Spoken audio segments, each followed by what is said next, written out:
आज हम लोग इकोनॉमिक्स को का 40 क्वेश्चन पूरा कंप्लीट करके जाएंगे और आप लोगों को यहीं पे याद कर लेना। आप लोग भी कमेंट करके जवाब देंगे इसका आंसर क्या होगा, ठीक है। सबसे पहले स्टार्ट करते हैं क्वेश्चन नंबर 1 से। क्वेश्चन नंबर 1 क्या बोल रहा है कि निम्न में से कौन सी आर्थिक क्रिया, which of the following is an economic activity. ये जैक 2019 में पूछा हुआ है कि इसमें से कौन ऐसा है जो इकोनॉमिक एक्टिविटी जिससे हम पैसा कमाते हैं। तो अगर आप थोड़ा मोड़ा भी इकोनॉमिक्स का स्टार्टिंग पढ़े हैं तो आपको पता होगा कि इसमें से कौन इकोनॉमिक एक्टिविटी। पहला उपभोग, कंजम्पशन, दूसरा वितरण, डिस्ट्रीब्यूशन, तीसरा उत्पादन, प्रोडक्शन, और चौथा उपरोक्त सभी, ऑल ऑफ दीज। तो जल्दी से कमेंट करके बताइए इसमें से कौन इकोनॉमिक एक्टिविटी है। फर्स्ट का क्या होगा?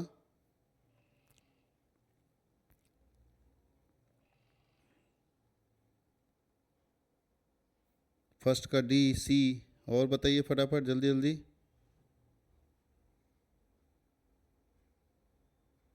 इकोनॉमिक एक्टिविटी का मतलब इसमें कौन सा ऐसा चीज़ है जिसके जरिए लोग पैसा कमाते हैं।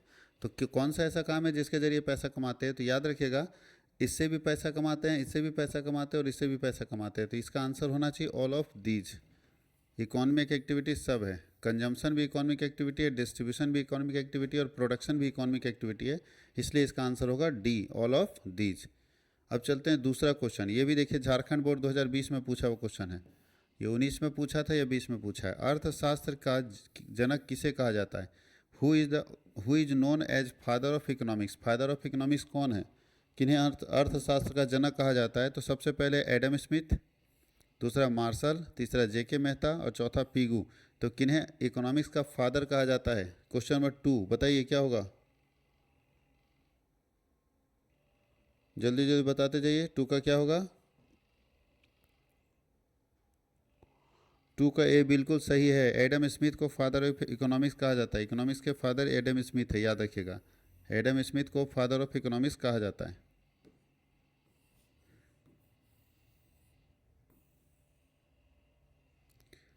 तीसरा क्वेश्चन चलते हैं हम लोग। तीसरा क्वेश्चन में बोला अर्थशास्त्र एक आदर्श विज्ञान है, यह कथन किसका है?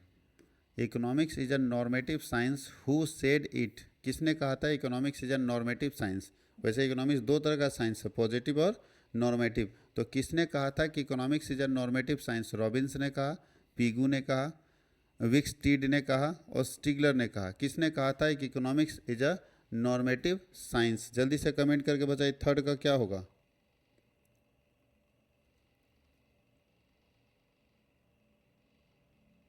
थर्ड नंबर का क्या होगा?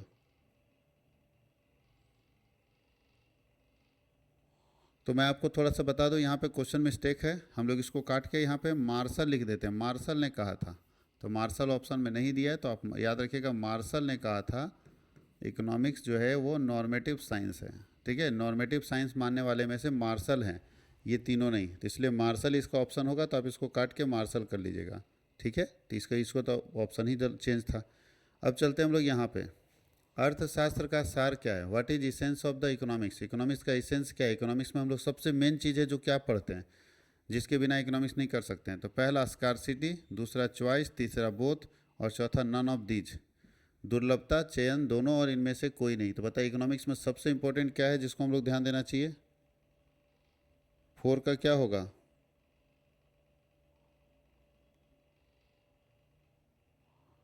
फोर का सी होगा। 4 का क्या होगा? सी। क्योंकि इकोनॉमिक्स में हम स्कार्सिटी को भी ध्यान देते हैं, दुर्लभता को भी और चयन को भी। 4 का सी, हम लोग स्कार्सिटी और चयन, चॉइस, ये दोनों को फोकस करते हैं। इकोनॉमिक्स में यही दोनों को फोकस किया जाता है, दुर्लभता को भी और चॉइस को भी। तो दोनों होगा। अर्थशास्त्र का सार, what is the essence of economics. तो इकोनॉमिक्स का इसेंस है स्कार्सिटी और चॉइस, स्कार्सिटी और चॉइस।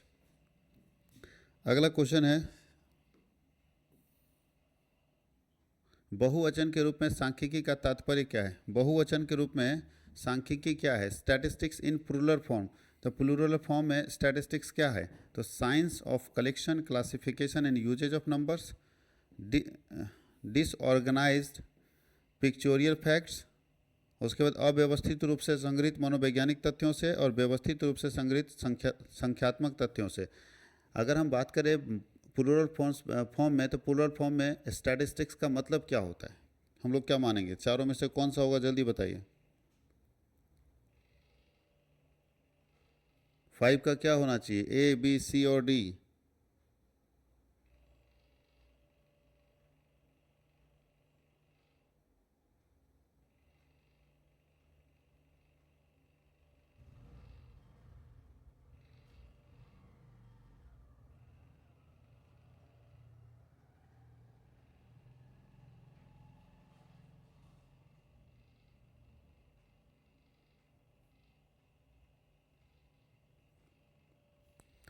फाइव का डी।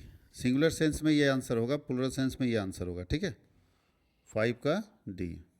चलते हैं सिक्स क्वेश्चन की तरफ। अर्थशास्त्र नामक बुक किसकी रचना है? Who has retain the books title अर्थशास्त्र। तो आप जानते हैं कि अर्थशास्त्र का बुक किसने लिखा था? तो बताइए, एडम स्मिथ ने, चाणक्य ने,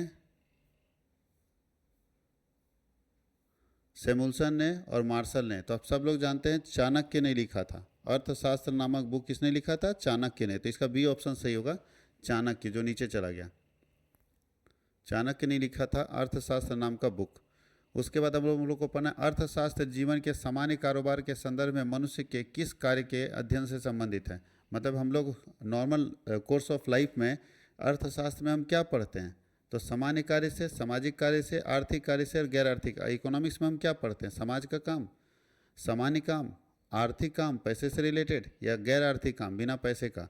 तो इकोनॉमिक्स के अंदर हम स्टडी क्या करते हैं, ये बताइए। चारों में से कौन सा ऑप्शन है? इकोनॉमिक्स के अंदर आज के समय में एक मनुष्य क्या स्टडी करता है?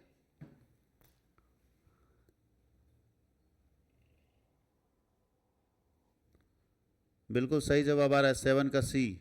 बिल्कुल सही जवाब है, सेवन का सी। हम लोग इकोनॉमिक एक्टिविटी को स्टडी करते हैं। इकोनॉमिक्स में हम लोग किसको स्टडी करते हैं? इकोनॉमिक एक्टिविटी को स्टडी करते हैं। कोई दिक्कत किसी को? अब लिखा है स्टैटिस्टिक्स कौन से लैटिन शब्द से बना है? Statistics is taken from which Latin word? Statistics किस लैटिन वर्ड से बना है? स्टेटस से बना है, स्टैटिस्टिका से बना है, स्टेट से बना है, और नन ऑफ दीज। ठीक से बताइए, कौन सा लैटिन वर्ड से स्टैटिस्टिक्स शब्द जो है वो बना हुआ है? लैटिन लैंग्वेज कौन सा था स्टैटिस्टिक्स शब्द के लिए?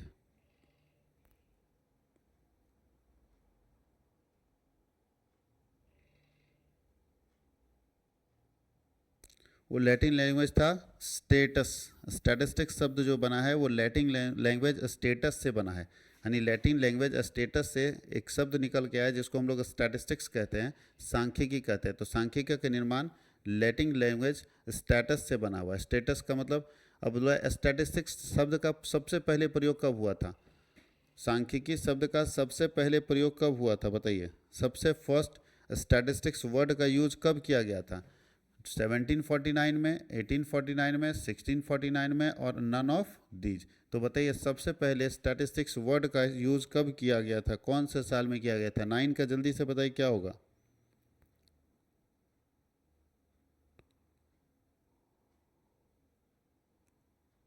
बिल्कुल नाइन का ए सही जवाब आप लोगों का आ रहा है। 1749 में सबसे पहली बार इस्तेमाल किया गया था स्टैटिस्टिक्स वर्ड को, 1749 में। भारतीय सांख्यिकी संस्थान कहाँ स्थापित है? वेयर इज इंडियन स्टैटिस्टिकल, यहाँ तो गैप हो गया, स्टैटिस्टिकल इंस्टीट्यूट लोकेटेड।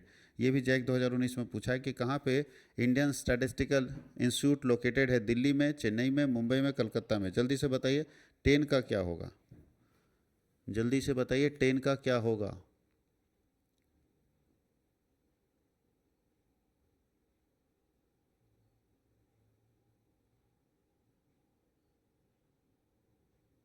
10 का डी बिल्कुल सही जवाब आ रहा है, 10 का डी।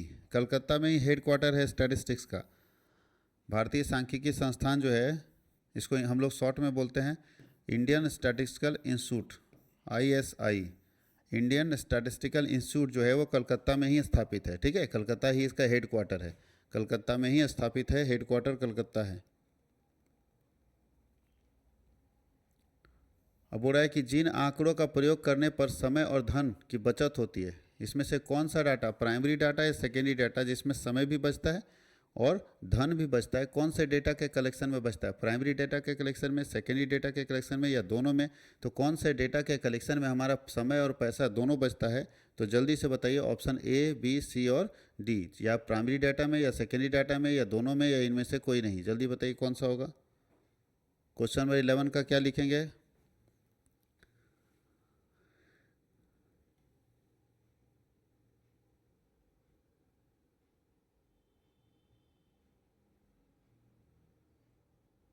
11 का बी बिल्कुल सही जवाब है। जिनका 11 का बी आ रहा है बिल्कुल सही जवाब है। सेकेंडरी डेटा जब हम कलेक्ट करते हैं तो मेरा समय भी बचता है और पैसा भी बचता है, ठीक है। लेकिन अगर पूछा जाए कि कौन सा ऐसा डेटा है जो प्योर होता है, तो प्योर होता है प्राइमरी डेटा, लेकिन समय और पैसा जो हम लोग को क्वेश्चन में पूछ रहा है वो बचता है कौन से डेटा में, सेकेंडरी डेटा। सेकेंडरी डेटा का मतलब सेकेंड हैंड डेटा जो पहले से कलेक्टेड है, अगर उसी डेटा का इस्तेमाल कर लेते हैं तो वो सेकेंडरी डेटा कहलाता है, सेकेंड हैंड डेटा कहलाता है। कोई दिक्कत किसी को? अब क्वेश्चन है एक अच्छी प्रश्नावली के गुण हैं। एक अच्छा प्रश्नावली के क्या गुण हैं? तो qualities of a good questioner का मतलब होता है क्वेश्चन पेपर जो आपको पूछा जाता है। जैसे मान लीजिए कॉलेज में एडमिशन लेने गए या स्कूल में एडमिशन लेने गए तो एक क्वेश्चन पेपर आपको बना के मिला जिसमें आपसे सारी जानकारी मांगा गया, जिसमें आपसे नाम पूछा गया, फादर्स नेम पूछा गया, जो जो जरूरी था वो आपसे पूछा गया, जिसको आप एडमिशन फॉर्म बोलते हैं। तो बोलता है कि उसमें क्या क्या गुण होने चाहिए। तो प्रश्नों की संख्या सीमित होनी चाहिए, बिल्कुल। अब बताए आलतू फालतू चीज़ आपसे पूछने लगेगा एडमिशन फॉर्म में तो पागल हो जाओगे भरते भरते। तो बोलता है प्रश्नों की संख्या सीमित होनी चाहिए, ठीक है। प्रश्न स्पष्ट होने चाहिए, जी हाँ ये भी तो सही है।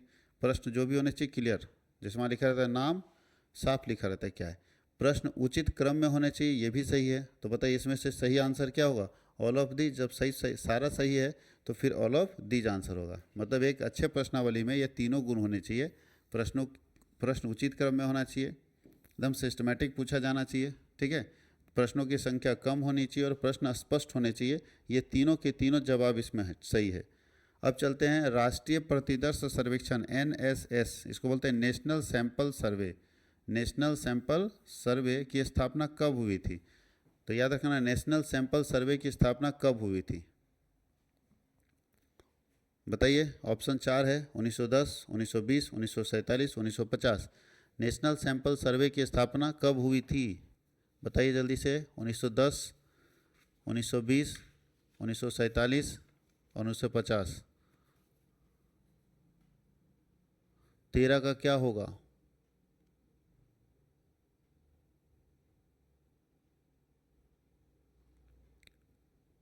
एक बच्चा पूछ रहा है कि इकोनॉमिक्स में न्यूमेरिकल नहीं आएगा। आएगा भाई, न्यूमेरिकल रहेगा। आ रहा है न्यूमेरिकल क्वेश्चन, थोड़ा वेट कीजिए, धैर्य रखिए, आ रहा है। 13 नंबर का 13 का डी 1950। 13 का डी 1950 याद रखिएगा। और उसके बाद 1970 में इसका नाम बदल के कर दिया गया था NSSO, ठीक है। 1970 में इसका नाम बदल के कर दिया गया था NSSO, national sample survey organisation. बोलता है CSO का फुल फॉर्म क्या है? CSO का फुल फॉर्म क्या है? ये तो फ्री में क्वेश्चन दिया है जी, दिमाग लगाओगे बन जाएगा। बताइए, पूछ रहा है CSO का फुल फॉर्म पूछ रहा है, तो ये होगा CA पहले है, तो C यहाँ रजिस्ट्रार ऑफ जनरल इंडियन कहाँ से आएगा? इसका अगर शॉर्ट फॉर्म बनाएंगे तो RGI आएगा, तो RGI तो है नहीं, तो ये तो ऐसे कट गया। चलिए देखिए C यहाँ पे है लेकिन S कहीं है नहीं, O कहीं है नहीं है, तो ये ऐसे कट गया। यहाँ पे देखो C से सेंट्रल, S से स्टैटिस्टिकल, O से ऑफिस, और यहाँ पे देखो नेशनल है, नेशनल तो NSS है ना ये। तो बताइए खुद दिमाग लगाएगा, नहीं भी जानेगा तो भी काम चला लेगा, क्योंकि CSO है तो C से सेंट्रल, S से हमारा स्टैटिस्टिकल, O से ऑफिस, तो यही वाला आंसर होगा, ठीक है। तो कभी कभी कॉमन सेंस का क्वेश्चन भी पूछ देता है, देखता है कॉमन सेंस है कि नहीं लोगों के पास। तो जो दिमाग लगाएगा वो आंसर ढूंढ लेगा फुल फॉर्म में। कहीं किसी बच्चे को दिक्कत हो रहा है क्या?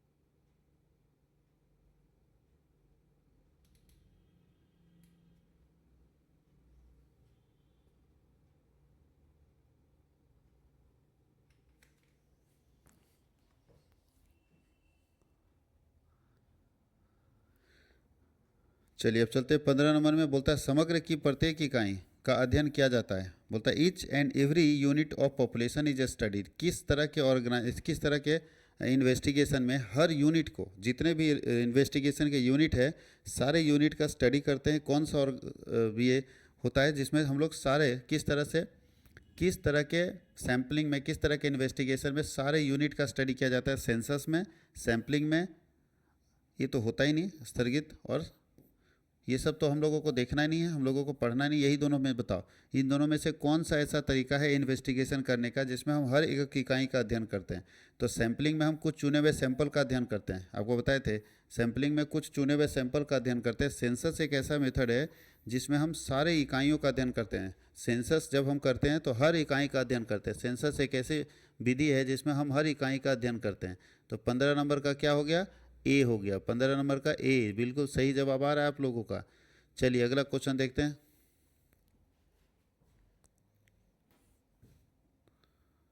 जनसंख्या का घनत्व प्रति वर्ग किलोमीटर 2011 के जनसंख्या जनगणना के अनुसार क्या है। भारत की जनसंख्या का घनत्व जो है 2011 का जो जनगणना हुआ था उस जनगणना के अनुसार क्या है, 380, 390, 385, 382। जल्दी बताइए, 2011 के जनगणना के अनुसार भारत में जनसंख्या घनत्व क्या है। जनसंख्या घनत्व क्या होता है बाबू लोग, जनसंख्या घनत्व होता है कि एक एक व्यक्ति को कितना स्पेस मिला हुआ है। और कैसे निकालते हैं ये, तो टोटल एरिया इंडिया का डिवाइड कर देते हैं पॉपुलेशन से, तो निकल जाता है जनसंख्या घनत्व।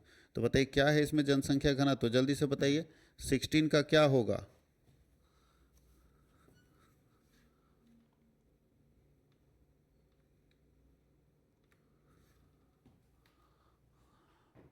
16 का ए होगा, बी होगा, सी होगा या डी होगा, जल्दी बताइए।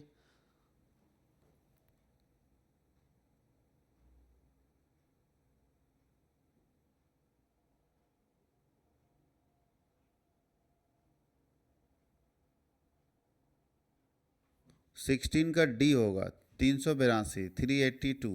16 का क्या होगा, डी होगा, 382। एक बच्चा पूछ रहा है कि सर क्लास 11 का इकोनॉमिक्स का भी क्लास लीजिए ना सर। बताओ ये किसका क्लास चल रहा है जी, कहाँ तुम हो, होश होश में है कि नहीं। क्लास 11th इकोनॉमिक्स का ही क्लास चल रहा है, अब पूछ रहा है लीजिए ना सर प्लीज़, बताइए।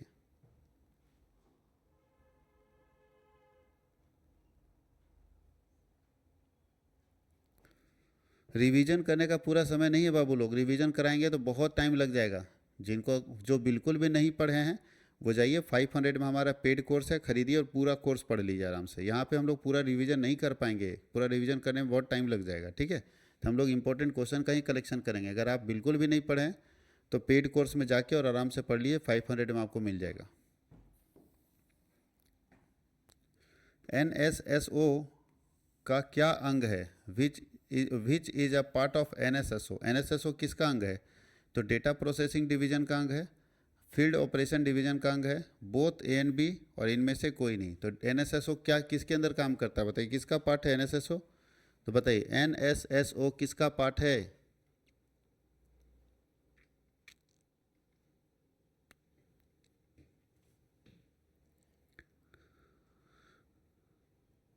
सत्रह का बताइए क्या होगा, NSSO किसका पार्ट है।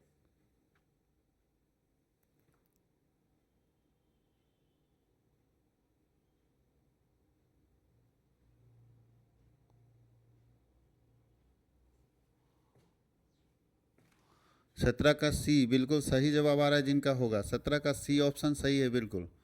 अब चलते हैं 18 में, वर्गीकरण का मुख्य उद्देश्य क्या है। Objective of the classification is, वर्गीकरण का मुख्य उद्देश्य क्या है क्लासिफिकेशन का, सेमेट्रिक अरेंजमेंट है, नॉलेज ऑफ डेटा है, बोथ ए एंड बी है, नन ऑफ दीज। बताइए वर्गीकरण, वर्गीकरण मतलब समझते हैं कि जब आपके पास कोई डेटा आता है तो आप डेटा को क्लासीफाई कर देते हैं। बहुत सारे तरीके क्लासीफाई करने का, एज के आधार पर क्लासीफाई कर सकते हैं, ठीक है। उसके बाद आप रिलीजन के आधार पर क्लासीफाई कर सकते हैं, कास्ट के आधार पर क्लासीफाई कर सकते हैं, एजुकेशन के आधार पर क्लासीफाई कर सकते हैं, इनकम के आधार पर क्लासीफाई कर सकते हैं। तो बोलता है कि क्लासिफिकेशन जो हम करते हैं उसका मुख्य उद्देश्य क्या होता है, क्रमबद्ध व्यवस्थीकरण मतलब सिस्टमैटिक अरेंजमेंट, आंकड़ों का ज्ञान नॉलेज ऑफ डेटा, और बोथ ए एंड बी। तो जल्दी से बताइए अगर हम क्लासिफिकेशन करते हैं तो उसका मुख्य उद्देश्य क्या होता है, क्लासिफिकेशन क्यों करते हैं।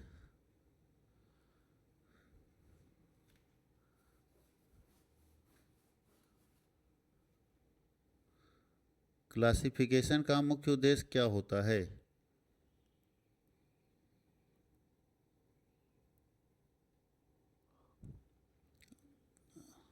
क्लासिफिकेशन का मुख्य उद्देश्य होता है, ए नंबर 18 नंबर का ए है, systematic arrangement, knowledge of data तो ऐसे भी आ जाएगा, डेटा तो आपके पास रहेगा, उसी को ना क्लासीफाई कीजिएगा, तो नॉलेज ऑफ डेटा तो आपके पास रहता है, लेकिन क्लासिफिकेशन का मुख्य उद्देश्य होता है सिस्टमैटिक अरेंजमेंट। ठीक है, सिस्टमैटिक अरेंजमेंट, सिस्टमैटिक हम लोग उसको अरेंज करते हैं।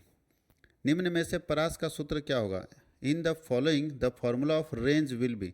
रेंज का फॉर्मूला क्या होता है? तो यहाँ पे रेंज का फॉर्मूला आपको पता होना चाहिए, हम लोग पढ़े हैं रेंज निकालने के लिए। तो रेंज का फॉर्मूला क्या होता है? हाईएस्ट माइनस लोवेस्ट, यानी हाईएस्ट माइनस लोवेस्ट। कोई दिक्कत है? रेंज का फॉर्मूला होता है हाईएस्ट माइनस लोवेस्ट, अधिकतम संख्या माइनस न्यूनतम संख्या, अधिकतम संख्या माइनस न्यूनतम संख्या, हाईएस्ट माइनस लोवेस्ट, यही रेंज का फॉर्मूला होगा।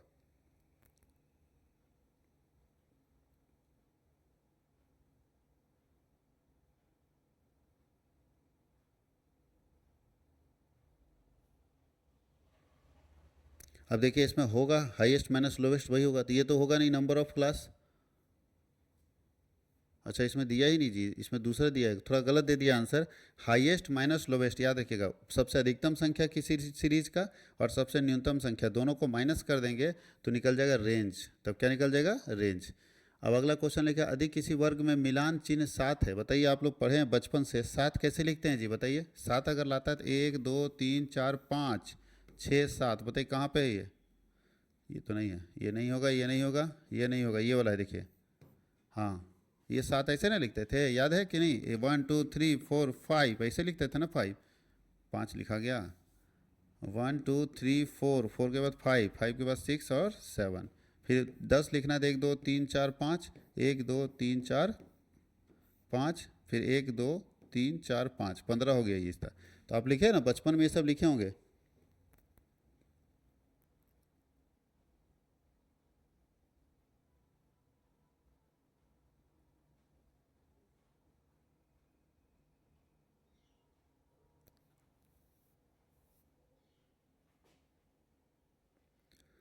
अब लिखा है format of table is, table में क्या क्या लिखा जाता है? जब भी कोई टेबल बनाते हैं, टेबल इस तरह बनता है, तो जो टेबल आप बनाते हैं तो इस टेबल में क्या क्या लिखा जाता है? तो टेबल नंबर रहता है, टाइटल रहता है, हेड नोट रहता है, ऑल ऑफ दिस। तो जल्दी बताइए, टेबल में तो सब जानते हैं कि टेबल जब भी हम बनाते हैं तो सारा चीज़ लिखा जाता है ना, इसमें टेबल में सारा चीज़ लिखा जाता है। डी ऑप्शन सही होगा, बिल्कुल सही जवाब है, डी ऑप्शन 21 का सही होगा।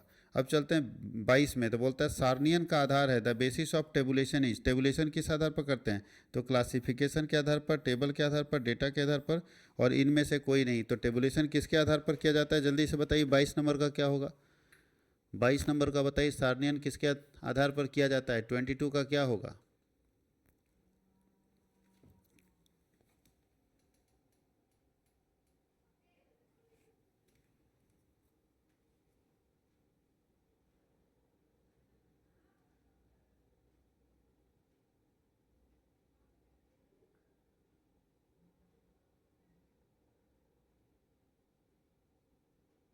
22 का ए होगा, 22 का ए होगा। जिन लोग 22 का ए बता रहे हैं बिल्कुल सही बता रहे हैं, 22 का ए आंसर होगा, 22 का आंसर ए होगा। कहीं कोई दिक्कत?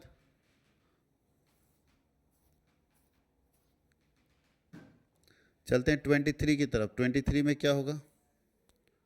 बोलता आंकड़ों को प्रस्तुत करने के तरीके हैं, आप अपने डेटा को कैसे कैसे प्रस्तुत कर सकते हैं? कोई भी अगर आंकड़ा आपके पास है तो आप डायग्राम से प्रेजेंट कर सकते हैं, टेबल से प्रेजेंट कर सकते हैं, टेक्सचर से प्रेजेंट कर सकते हैं, उपरोक्त सभी। तो खुद जानता है आदमी कि हम डेटा को किसी भी तरह से प्रेजेंट कर सकते हैं, तो ऑल ऑफ दीज होगा, उपरोक्त सभी डेटा को हम किसी भी तरह से प्रेजेंट कर सकते हैं।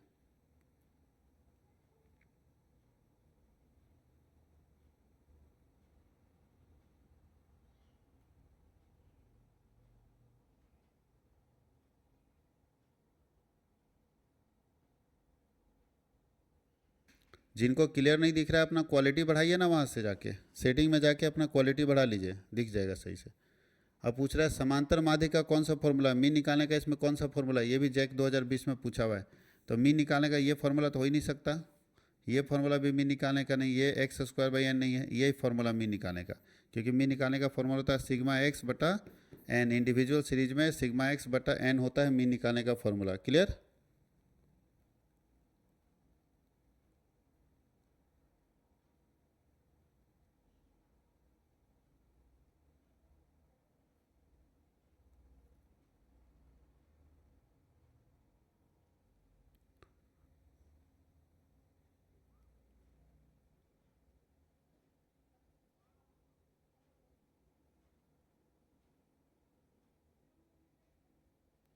अब चलते हैं 25 नंबर के क्वेश्चन में। तो 25 नंबर क्वेश्चन देखिए, मीन निकालना है। यहाँ पे थोड़ा ध्यान दीजिएगा। बोल रहा है कि 25, 20, 18 एक्स और 24 और 30 का माध्य इतना दिया हुआ है। तो भाई मीन का फॉर्मूला बराबर क्या होता है, सिग्मा एक्स बटा एन। तो चलिए मीन बराबर कितना दिया, 22 दिया है, बराबर सिग्मा एक्स जोड़िए कितना आता है, 30, 24, 54, 54, 18, 62, 62, 72, 72, 20, 92, 92, 5, 97, 20, 117, 17 और प्लस एक्स और बटा एन बराबर कितना हो गया, 1, 2, 3, 4, 5, 6। इसको क्रॉस कर दीजिए तो क्या होगा जी बताइए, 22 छक 6 दूनी 12, 6 दूनी 12 13, 132 बराबर 117 प्लस एक्स, इसलिए एक्स बराबर क्या होगा, 132 माइनस 117। तो बताइए घटेगा तो कितना होगा, 7, 5, 12, 1, 1, 2 और 1, 3, 15 इसका आंसर आना चाहिए। कितना आना चाहिए, 15, और 15 यहाँ पे है नहीं। तो इसी में से किसी को 15 बना के आंसर लिख दीजिए। चलिए 15 इसी को बना देते हैं, 16 था उसको, तो 15 इसका आंसर आएगा मीन का। ठीक है, कहीं कोई दिक्कत। 25 का डी होगा, 25 का क्या होगा, डी होगा।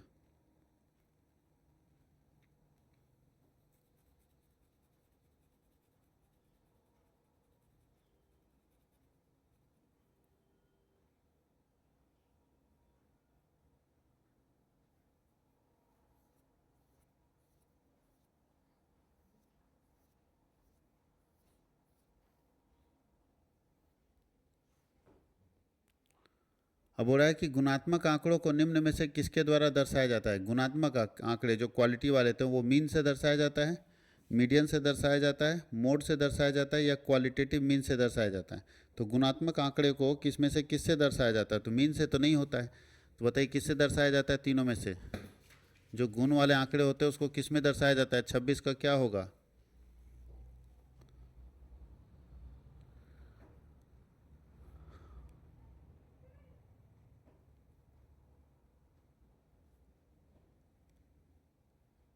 गुणात्मक आंकड़ों को किससे दर्शाया जाता है, गुणात्मक आंकड़ों को मोड से दर्शाया जाता है। ठीक है, गुणात्मक आंकड़े जितने भी होते हैं गुण वाले, वो मोड से दर्शाया जाता है। मोड से हम लोग गुणात्मक आंकड़े को दर्शाते हैं। कहीं कोई दिक्कत है, मोड से हम लोग गुणात्मक आंकड़े को दर्शाते हैं।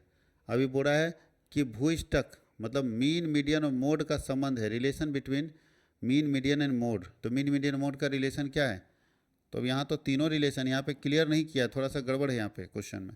ये तीनों सही है, ये तीनों होता है, ऐसा होता है तीनों में, लेकिन ये सबमेट पूछ रहा है कौन से डिस्ट्रीब्यूशन में। यहाँ तो पता नहीं, कुछ दिया ही नहीं है, इसमें नन मार दो फिर, और क्या है। यहाँ क्वेश्चन में होना चाहिए कि 3 तरह का सीरीज होता है। एक होता है सबमेट्रिकल सीरीज, जैसे अगर जैसे बढ़ेगा वैसे घटेगा। अगर ऐसा सीरीज दिया, वैसे फ्रीक्वेंसी अगर दिया है सबमेट्रिकल, जैसे बढ़ रहा है वैसे ही घट रहा है, तो ऐसे केस में पहला वाला सही होगा। मीन का आंसर, मीडियन का आंसर, मोड का आंसर वहाँ आपस में क्या होगा, बराबर होगा। मीन का आंसर, मीडियन का आंसर, मोड का आंसर वहाँ पे क्या होगा, बराबर होगा। तो यहाँ पे अगर बराबर फर्स्ट मारते हैं तो ये होता है सममेट्रिकल सीरीज। सममितीय श्रेणी जब होगी, सममितीय श्रेणी वो होता है जिसका फ्रीक्वेंसी एकदम बराबर, जैसे इसे लिखा रहेगा 3, 5, 8, 5, 3। देखिए अगर इसका बनाएंगे तो यहाँ 3 होगा, यहाँ 5 होगा, यहाँ 8 होगा, यहाँ 5 होगा, या 3 हो। देखिए जिस रफ्तार से बढ़ा उसी रफ्तार से घटा। देखिए 3, 5, 8, फिर 5, फिर 3। तो इस तरह से अगर फ्रीक्वेंसी किसी क्वेश्चन में दिया रहेगा तो उस क्वेश्चन का मीन निकाल के देखेगा, मीडियन निकाल के देखेगा, मोड निकाल के देखेगा, तीनों आपस में क्या होगा, बराबर होगा। प्रमाप विचलन का गुणांक का सूत्र है। तो ये आंसर तभी ठीक होगा जब सिमेट्रिकल डिस्ट्रीब्यूशन, सममितीय सीरीज दिया रहेगा। वैसे तीनों सही है इसका। ठीक है, the formula of coefficient of standard deviation. Standard deviation का कोफिशिएंट क्या होता है, तो स्टैंडर्ड डेविएशन का कोफिशिएंट होता है मीन बाय स्टैंडर्ड डेविएशन। ठीक है, मीन बाय स्टैंडर्ड डेविएशन। आप कोफिशिएंट निकाल सकते हैं स्टैंडर्ड डेविएशन का। तो 4 फार्मूला दिया है, 3 फार्मूला दिया है, एक नन ऑफ दिस दिया है। तो बताइए इसमें स्टैंडर्ड डेविएशन का कोफिशिएंट का फॉर्मूला क्या होता है। तो स्टैंडर्ड डेविएशन के कोफिशिएंट का फॉर्मूला होता है mean by standard deviation, mean by standard deviation.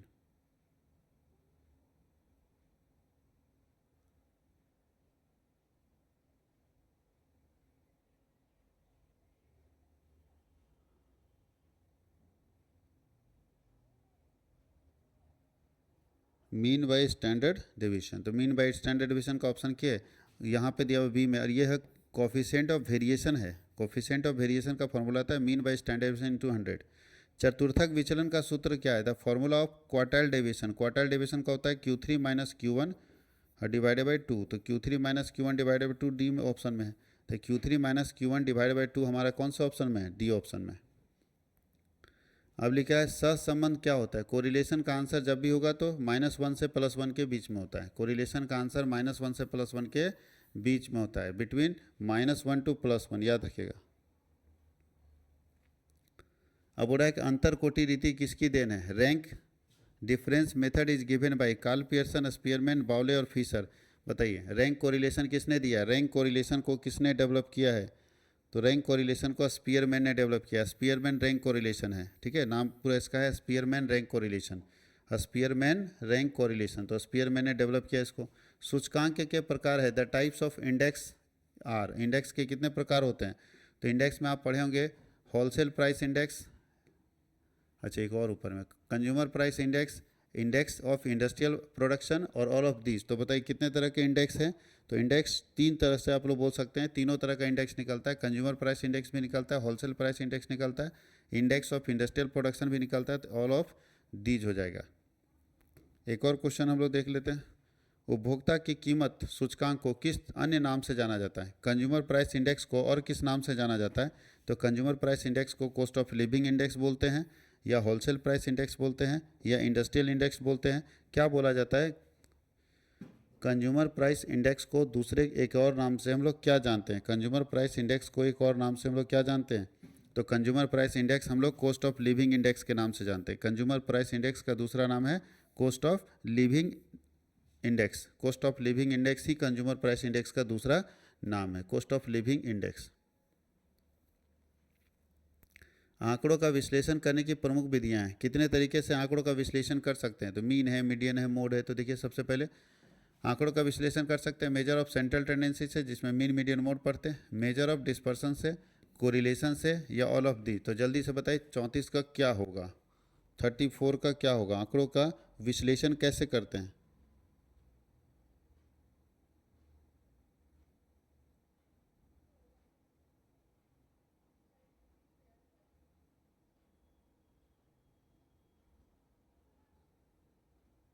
तो आप पढ़ेंगे जितना भी स्टैटिस्टिक्स में चैप्टर पढ़े थे, जितना सांख्यिकी में चैप्टर पढ़े थे, सारे स्टैटिस्टिक्स का चैप्टर जो है आंकड़ों के विश्लेषण के लिए पढ़ना था।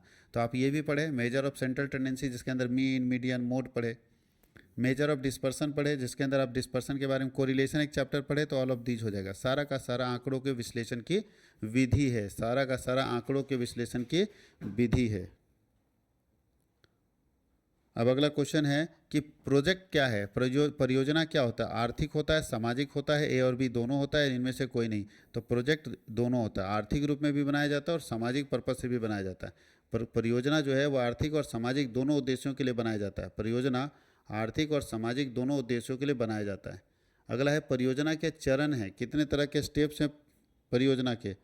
परियोजना के चरण हैं। सबसे पहला चरण, परियोजना में हम लोग एनालिसिस करते हैं, इंटरप्रिटेशन करते हैं, कंक्लूजन करते हैं, ऑल ऑफ दीज। तो ऑल ऑफ दीज इसका आंसर सही होगा, क्योंकि परियोजना में हम सब काम करते हैं। अगला क्वेश्चन है आंकड़े संकलन के बाद क्या किया जाता है? जब डेटा कलेक्शन कर लेते हैं तो कलेक्शन ऑफ डेटा के बाद क्या किया जाता है? पढ़े होंगे, कलेक्शन ऑफ डेटा के बाद क्लासिफिकेशन किया जाता है, कंक्लूजन किया जाता है, दोनों और इनमें से कोई नहीं। तो जब भी डेटा हम कलेक्ट कर लेते हैं उसके बाद हम लोगों को क्लासिफिकेशन करना है। कलेक्शन ऑफ डेटा, उसके बाद होता है क्लासिफिकेशन ऑफ डेटा, फिर होता है समराइजिंग, एनालिसिस।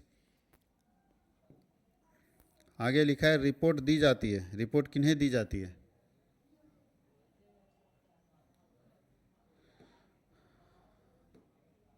रिपोर्ट दी जाती है। रिपोर्ट के अच्छा, रिपोर्ट किसके साथ दी जाती है? तो टाइटल के साथ, ग्राफ के साथ, चित्र के साथ। जब भी आप कोई रिपोर्ट किसी को सबमिट करते हैं तो तीनों ना बना देते हैं, टाइटल भी लिख के देते हैं, ग्राफ भी देते हैं, पिक्चर भी इसमें यूज़ होता है। तो रिपोर्ट में हम लोग तीनों का इस्तेमाल करते हैं। कहीं कोई दिक्कत है? रिपोर्ट में हम लोग तीनों का इस्तेमाल करते हैं। प्रोजेक्ट के अंतिम चरण है, final step of project is. Project का अंतिम चरण क्या है? निष्कर्ष, निर्वचन और दोनों, और इनमें से कोई नहीं। तो याद रखिएगा दोनों, कंक्लूजन भी और इंटरप्रिटेशन भी। प्रोजेक्ट में सबसे लास्ट में कंक्लूजन और इंटरप्रिटेशन दोनों किया जाता है। प्रोजेक्ट के लिए क्या महत्वपूर्ण है? What is important for project. तो प्रोजेक्ट के लिए कच्चा डेटा चाहिए, सूचना चाहिए, दोनों चाहिए, और इनमें से कोई नहीं। तो दोनों चाहिए हमको, कच्चा डेटा भी चाहिए और सूचना भी चाहिए, रॉ डेटा और सूचना दोनों चाहिए। ये हम लोग 40 क्वेश्चन पूरा कंप्लीट कर लिए। और इसी तरह से हम लोग सेट बना कर आएंगे, 5 सेट इकोनॉमिक्स का अगर लेकर आते हैं और पाँचों सेट आप कंप्लीट कर लेते हैं तो आपकी तैयारी बहुत अच्छी हो जाएगी। 5 सेट तो हम अपना लेकर आएंगे जो हम लोग अपने यहाँ बनाए हुए हैं, लेकिन जैक बोर्ड का जो क्वेश्चन है वो अलग से रहेगा आपके पास। तो झारखंड एकेडमिक काउंसिल में जो क्वेश्चन पूछा हुआ है उसको अलग से आपको दे देंगे, तो वो क्वेश्चन अलग से रहेगा और ये वाला अलग से रहेगा। तो प्रीवियस ईयर क्वेश्चन भी करिए और ये कीजिए, तो अच्छा खासा 600-700 क्वेश्चन आपके पास आ जाएगा। काफ़ी है आपके पास, अगर 400-500 क्वेश्चन भी आप कर लेते हैं एक सब्जेक्ट का तो आपकी तैयारी अच्छी हो जाएगी और आप एग्ज़ाम में अच्छा मार्क्स ला पाएंगे। ये सिर्फ पार्ट ए का था। अभी हम लोग पार्ट बी का अगले बार लेकर आएंगे, फिर फुल जब टेस्ट होगा तो पूरा का पूरा सिलेबस का लेकर आएंगे और आपको इसका फ़ायदा होगा। आप लोग ज़रूर, अगर कोई सुझाव है, सजेशन है कि और क्या हो सकता है, कैसे तैयारी आपकी अच्छी हो सकती है, तो कमेंट सेक्शन में ज़रूर लिखेंगे ताकि हम लोग देख सकें कि आप क्या कमेंट कर रहे हैं, क्या बता रहे हैं। आप ज़रूर लिखेंगे। जो रिकॉर्डेड देख रहे हैं, जो लाइव देख रहे हैं वो तुरंत अभी देख के पूछ सकते हैं जो उनको दिक्कत हो।